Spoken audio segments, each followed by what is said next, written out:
City and South Cambridgeshire. The Cambridge Folk Festival. Cambridge 105 Radio. Hello and welcome back to our coverage of the Cambridge Folk Festival 2022. We are backstage in the media area, and over the next half hour or so we are going to introduce you to a collection of interviews that have been broadcast on Cambridge 105 Radio during the course of the day. And indeed, I've actually missed most of the day. I had other stuff to do today. So I'm really looking forward to seeing the interviews that you carried out today, Gillian. And we're going to start off with an interview with Brooks Williams. He's an American, as you'll hear immediately that he starts to speak. But he's actually lived in the Cambridge area for over 10 years.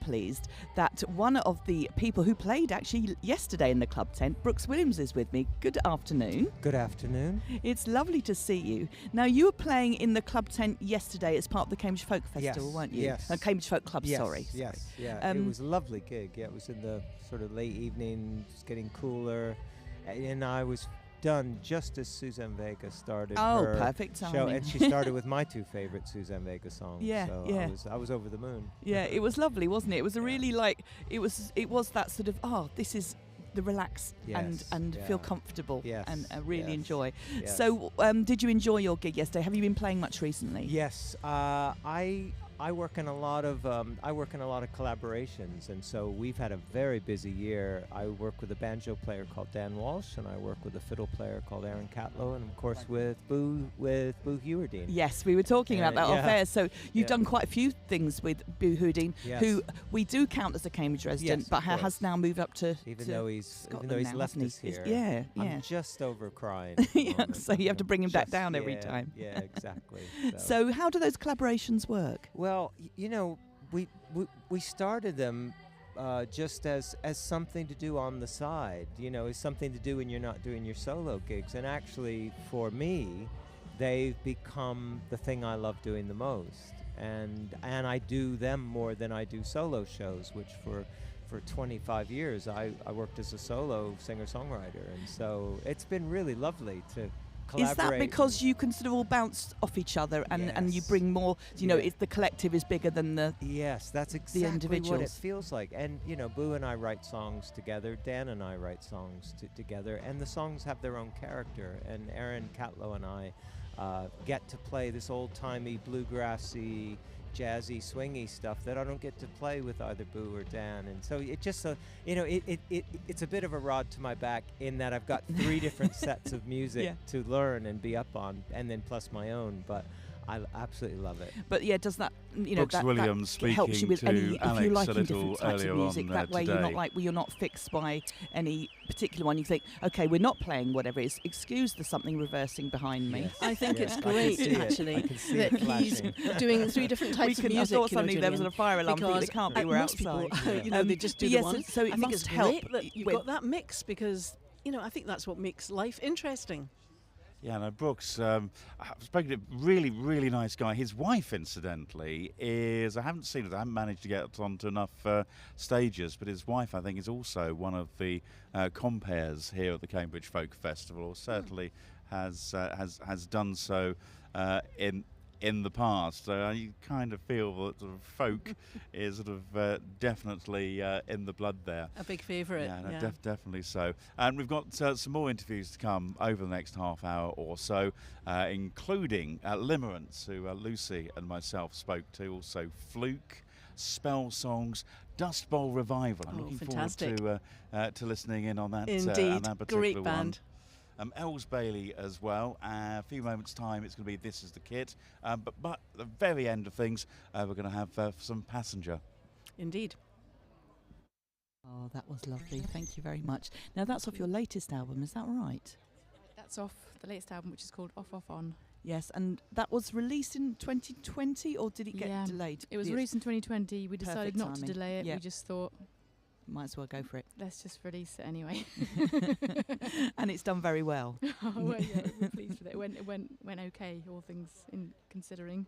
Now, you used to live in the UK. I believe you started Winchester, then moved to Bristol, but then you moved to Paris. Was that for creative reasons or just for a change? Just for adventure reasons, really. Just for sort of having a look. I feel like it does us all good to live in a foreign country for a bit, and we just got settled and we're still there now. Yeah, because I say you've been there many years later now. Yeah, I think it's sort of, let's think, my daughter's 15. That means I've been there sort of 16-ish Oh, wow, years. okay. Yeah. I was thinking your daughter was quite small now. The time flies by, doesn't it? does, Yeah.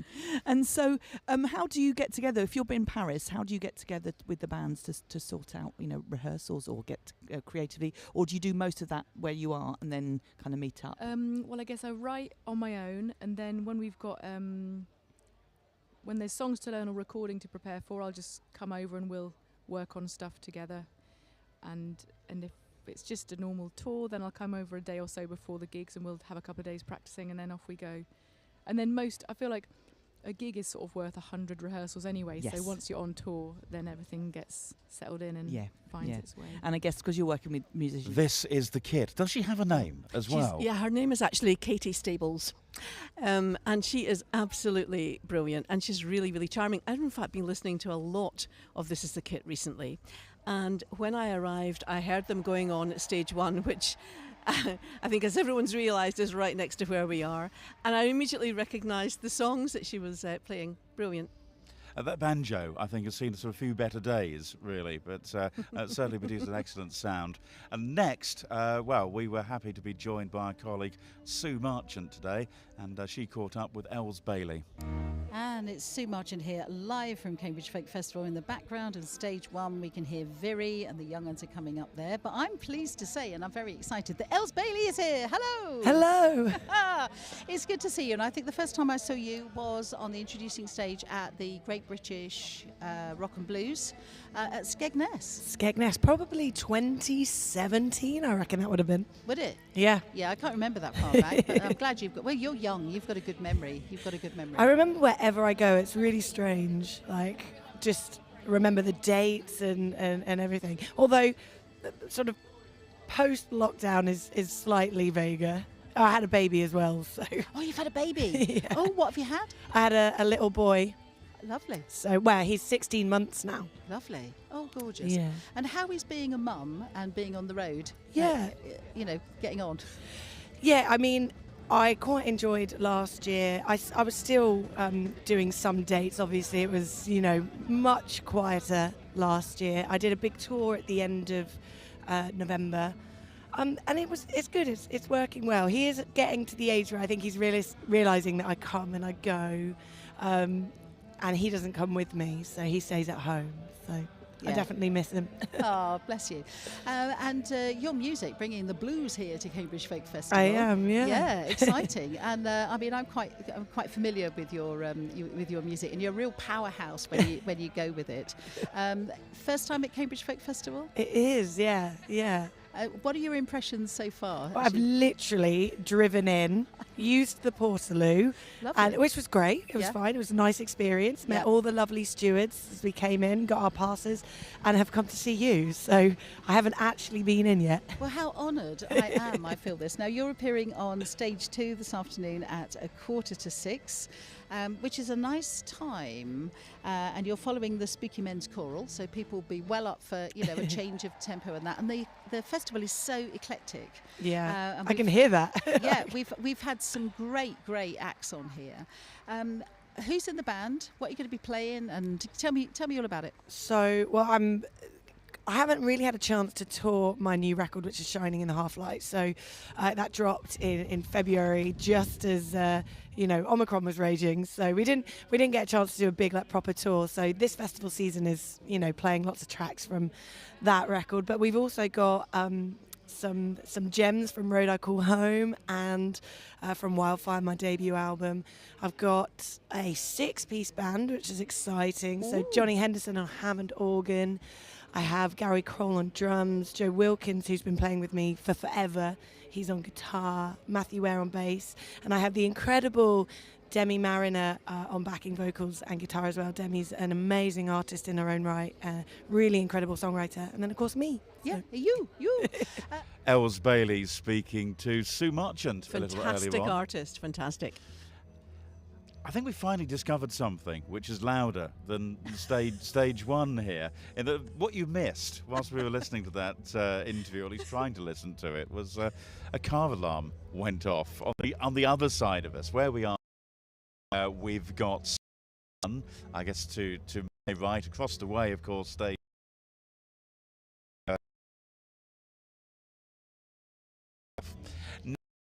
Here, another interview. One which sued Revival. Really pleased to welcome Zach and Sean, whose hat I caught Zach's hat on my crutch yesterday. That sounds wrong, doesn't it? I mean, yeah, from my hip. Good catch. Yeah, it was a good catch, yeah. But they are here from Dustbowl Revival. Hello. Hello. Hi. Yeah, lovely to have you here. So where you're from? We're based in LA, back in the States, in California. Yeah, do you know, I'm so jealous because you put Cambridge into a song, or Ely, or Chatteris, or whatever, it just doesn't sound the same. So you've got so many place names to write songs about and everything. But just define Dust Bowl for me, because there's a lot of things that come up as a Dust Bowl, and for us we might think, oh, we've left our catering stuff out in the wind and it's got a bit dusty, or Well, I started the band over a decade ago.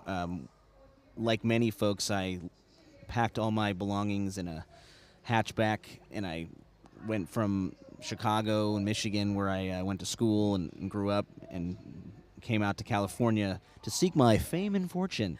But it comes from that tradition, like in Grapes of Wrath, John Steinbeck, where there was this big disaster in the 30s during the Depression, where there was a drought, and basically half the country almost like blew away, just like these big dust storms. Yeah. And it forced a lot of people to go to California and change their lives. And I like the idea of having a revival, like a old school tent party, sort of in any sort of place, like a desolate, Dust Bowl wilderness.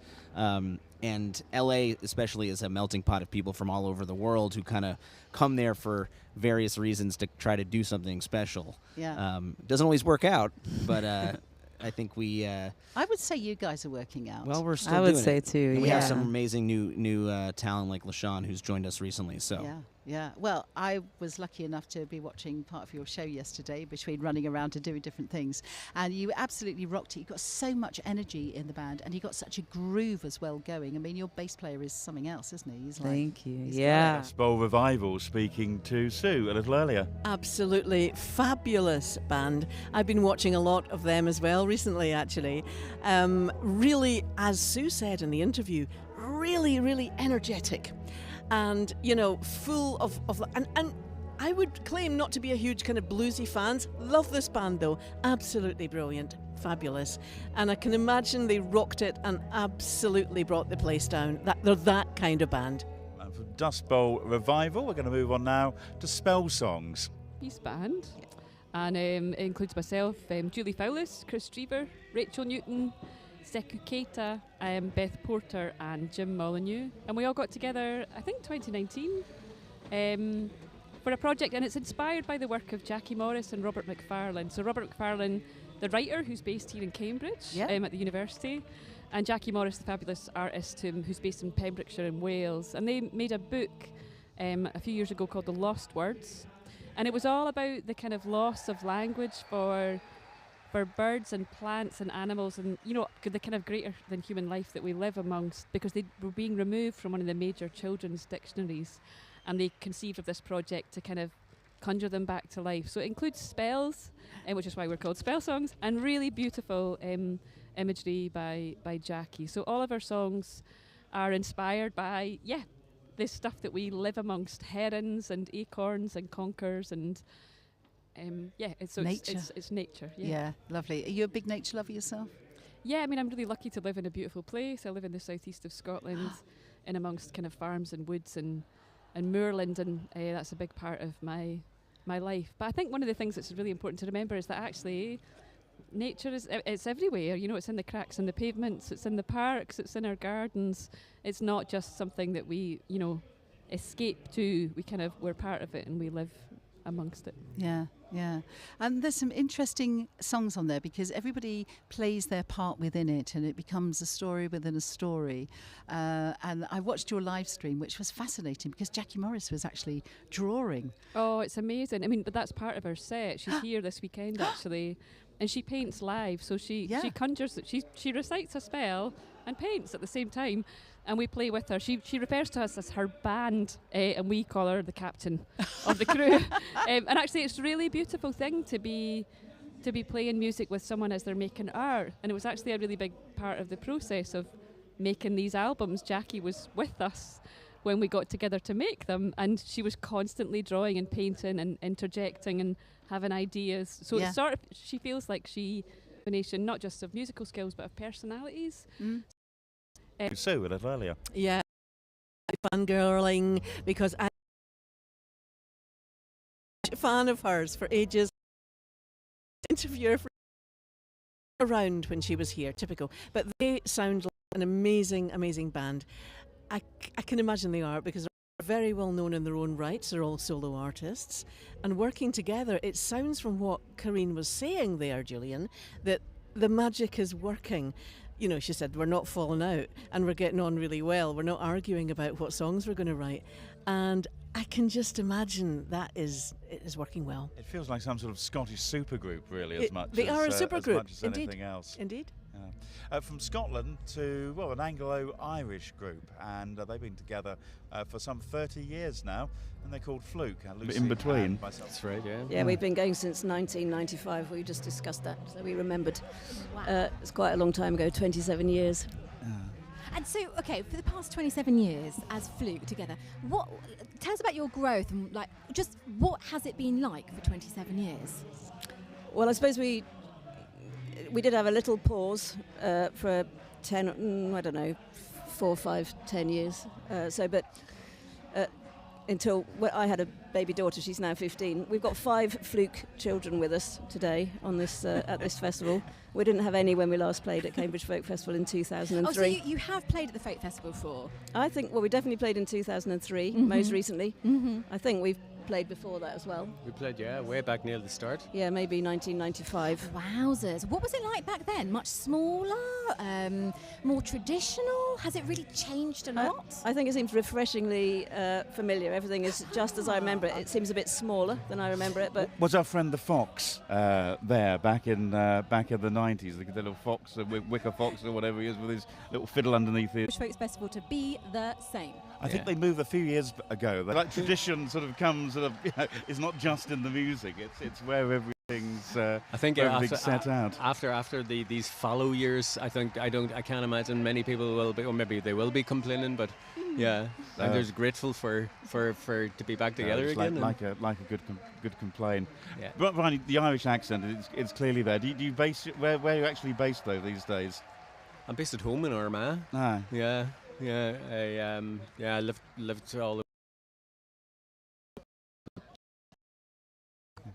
I asked the question. I spent the last couple of weeks in Ireland, and part of the time in Doolin and Dingle, and quite a bit of traditional music, as you might expect, played in the pubs in the evenings. That's right. But it seemed to be for the visitors. We didn't see too many. Maybe we ended up in the tourist spots, so we should have gone way deeper into the country, although we were pretty deep. But I don't know. Do you think that the Irish music is healthy and in its traditional side? I think that it's it was very healthy for a long time. It was leading from the front, and then it settled into a bit of a it got quite stale. There's just so much support in Scotland from the Arts Council and Creative Scotland towards young artists who are pitching innovative ideas, stuff that you just wouldn't, and there's many Scottish artists here this weekend, I noticed. Exactly. Spoke to group Limerence. So essentially we were playing that and we got given the word Limerence, and neither of us knew what it meant, but it sounded really cool. And then we found out what it did mean, which is the early stages of falling in love with someone, when you're if you're in Limerence, you're just like, oh my God, I just can't stop thinking. Yeah. Oh, so that's what it's called. it felt like a good, felt like a good sort of name for the kind of band we wanted to be. Beautiful. So tell us a little bit about the band that you are. We met at Leaf in Liverpool on an open mic where we were both playing as solo artists, didn't we? Yeah. But we both lived in the same area, so we just sort of was like, oh, I'll give you a lift home, and then dropped you home. Americana, close harmony, folk music, you know, and it's that stuck out immediately, and we both wanted to do something that involved male-female close harmonies. So we were immediately like, yeah, right, let's do this. Let's try and learn some covers initially and play some, you know, kind of bluegrassy, country, you know, folky stuff. After that point, and began just doing loads and loads of gigs. I was going to say, like, stories like that sometimes really freak me out, because it's like, what if you just like didn't fancy it that day? None of this have happened. Yeah, or probably. would you have? Was it quite likely that you would have met at some point because you open mic nights regularly, and it was going to happen? Yeah, I think groups were close knit enough that we would have eventually found. You know, we might not have done it immediately, but it did work very spontaneously and quickly. But I think. Good, because otherwise. How are you? Good. It's really lovely to be back. I love this place. Yeah, so you've been here many times, but the last time I think was maybe 2018, something like that. I mean, life has become a bit of a weird thing for trying to work out, hasn't it? What it really days has. and everything. But you were here. You did stage one, but you also did a little bit of an impromptu beer tent busk, didn't you? I did. Well, the first time I came here was I think 2011. Yes. And I was playing the Den. And then I busked in the beer tent, which turned into a bigger gig than my actual gig. So yeah, the next time I was back, I was playing on stage one and thought I'd do another busk, and you know that's how Passenger started. It was all about busking. You used to busk all the time, didn't you? And then you used to spend like 6 months in Australia and 6 months here. Do you still do that, or you haven't got any time now, have you? That was the dream. Yeah, I mean, for 4 or 5 years, I was lucky enough to not see a winter. It was delightful. As you say, yeah, summers in Europe and then winters in Australia, but gone are the days, unfortunately. So yeah, don't get down under as much anymore. And so going back to some of those first gigs, you played at the Unitarian Church in Trumpington Street, and I remember seeing you there because it's a fantastic venue for acoustics. Yeah. And how does it feel now when you're there and you you switched off everything and you just stood and sang? I can remember Holes is the one that really gets me, and compared to when you're on now, you sell out massive arenas. I mean, stage one is pretty big, but it's nothing compared to some of the places you play. How does it feel comparing? It's a good question. Yeah, I mean, I love all shapes and sizes as far as gigs that's go. cool. I think you get something different from smaller and bigger gigs. I mean, the smaller ones, obviously, you see the whites of everyone's eyes, and that's how folk music originated. Before amplification, that's how it was done. It was a pub full of people and someone just playing songs, and I think there's something really powerful about that. And the bigger it gets, the harder it is to find that essence. But that's not to say I don't enjoy playing massive gigs. It's a real buzz as well. And 8 or 9, I went and played a little acoustic night there when I was around the UK. Halfway through his set, he was about 15, and he just was like, "Who the hell is this kid?" And we became friends, and yeah, we played many gigs together, and then he got to be the biggest pop star in the world. Yeah. And you're not far off, I'm going to say. I don't know about that, but yeah, he's been extremely kind over the years and has taken me all over the world and allowed me to support him. So yeah, I Passenger speaking to Alex. I'd never heard the CB2 Ed Sheeran story before. I used to go in to CB2 all the time. It's the Thrive restaurant, of course, now a vegan cafe. But no, never knew that either Ed Sheeran or Passenger had played there back in the day. Yeah. Well, it just I mean, I guess before people become famous, they're just doing the rounds like everybody else. And that's what we're seeing at the moment as well. We're coming across all of these bands that we've put on the videos. A lot of them will be big names in the future. Yeah, very much so. It's just as Passenger started out in the den and worked his way through the various stages at the Cambridge Folk Festival. That's right. And he's got a new album out as well, actually. Birds That Flew and Ships That Sailed. It's just come out. Okay, we'll take a listen to that when we can on stage here, of course, at the Cambridge Folk Festival in an hour or so's time. That, though, is just about it from us. Don't forget, if you're watching on YouTube, do subscribe to the channel, and you can listen to our broadcast tomorrow. It's a Sunday. Oh, we're starting quite early. Alex Elborough and Les Ray will be on from 10 o'clock.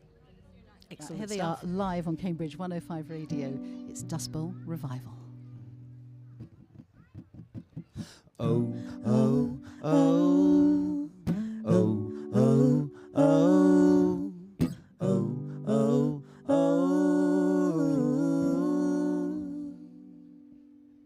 oh, oh, oh, everybody know, oh's every time I try to go, you're always waiting, waiting, waiting. I got tired of all your lying. I started lying to myself. You desired was a man inside your head. I started lying to myself.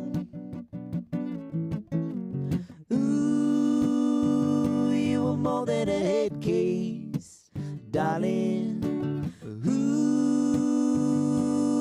Am I fooling? So was I. Oh, oh, oh, everybody know. Oh's every time I try to go, you're always waiting, waiting, waiting. I kept trying, and you kept sleeping in his bed while I was lying to myself. Fell in love with a pit bull, baby. We were like refugees in our own house. 3 cheers for us, 3 musketeers. I was moving in,